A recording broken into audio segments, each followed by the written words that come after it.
You know, another issue we have as women is actually looking after our physical structures, looking after our bodies. A lot of times we have a poor self-image, or our faces are too long, or our hips are too wide, or something along those lines that really indicate that we tell ourselves over and over again that we're just not right, we're just not who we should be or what we'd like to see. I start my morning with what I have a combination of techniques and practices that's called the body blessing. And it's I'm actually a Reiki master practitioner, and I just begin by basically placing the Reiki symbols in my hands. And I do a combination of stretching, and I touch every part of my body with a touch of gratitude and thankfulness because I'm here, I've woken up, and I'm healthy. And so I try to send positive messages to my body every single morning before I get up. And then plus my physiotherapist said that I shouldn't just jump up and expect that my limbs are going to work and be ready to go. So I encourage you, if you don't already, maybe your thing is yoga, maybe you're a walker or a swimmer, but whatever it is, that you should actually treat your body like you treasure it, like the treasure that it really is. And so whatever your ritual, whatever your practice is, just make sure that it's something that you do on a regular basis. One of the most important things I think you can do with your body is do something that you consider to be fun. I used to think I didn't want to do the gym memberships because I didn't feel like I would go and I'd just waste my money. I tried that once a couple of decades ago and I never did it again. I love to walk, but sometimes if it's winter, I want to go outside, the cold or the rain. And so one of the things I use is a rebounder, but of course if you do yoga, whatever you do, but what I'm trying to say is pick a practice for your body that you know that you can live with. So whatever it takes, whatever you need to do, whether it's going outside for a walk, whether it's your yoga poses, whatever it is, have something that energizes you and gets you ready and starting your day.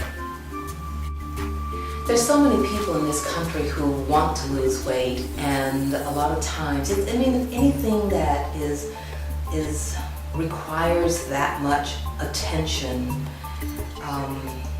it's always good to tell somebody else, a buddy or friend, what your intention is so that they can really support you. We're still very much in a new year, and I just think there's time, of course, even if we're halfway through the year, it's just time for us to commit ourselves, to commit ourselves to being responsible and doing responsible practices and rituals for our own well-being and our health.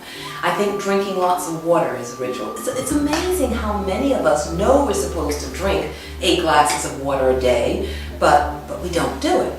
So figure out a system. Go fill up 2 bottles and know that you've got to get 2 of those and plus 2 glasses of water in your system. Because to maintain our health, we have to detox, and we have to find ways to rejuvenate and eat properly and all the other things that we can do for ourselves without the aid of a doctor or a nutritionist. You know what to do, or you can go and do the research and just like Nike, just do it. One of my favorites as well is once a week, whenever you want to, get in the bathtub and put some Epsom salt in there. Get some candles, put some music, treat yourself like the princess or the queen that you are. It is so important that we value what God has given us and we treat ourselves well. And then finally, I want to share with you, buy yourself some flowers once a week.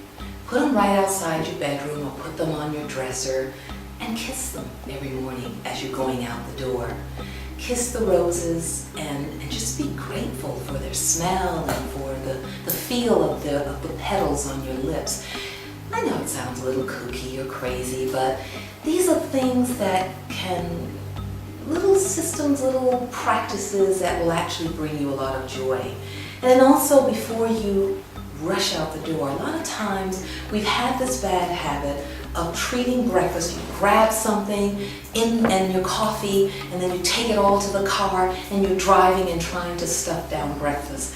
Real quickly, let me share a story with you.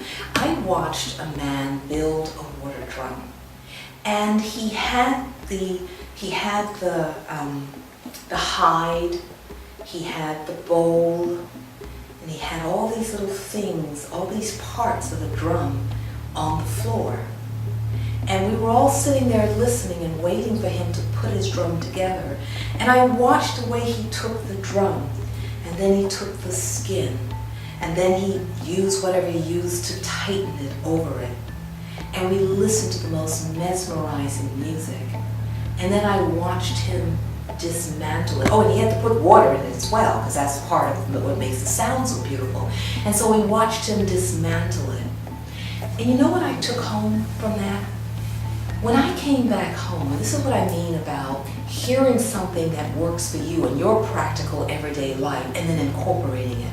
So every day now when I have a meal, I put my mat down, a table mat. I put it down on the table or the kitchen counter, and I put my fork and knife, and I put my plate, and I set it up with such intention and such attention to this very sacred ritual of eating breakfast or eating whatever meal, so that I make it special for me.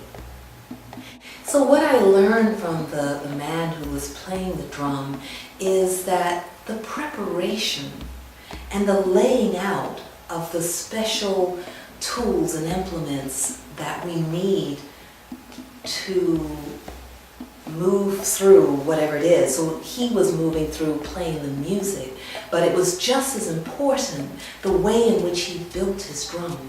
And then he played the music, and then he dismantled the drum.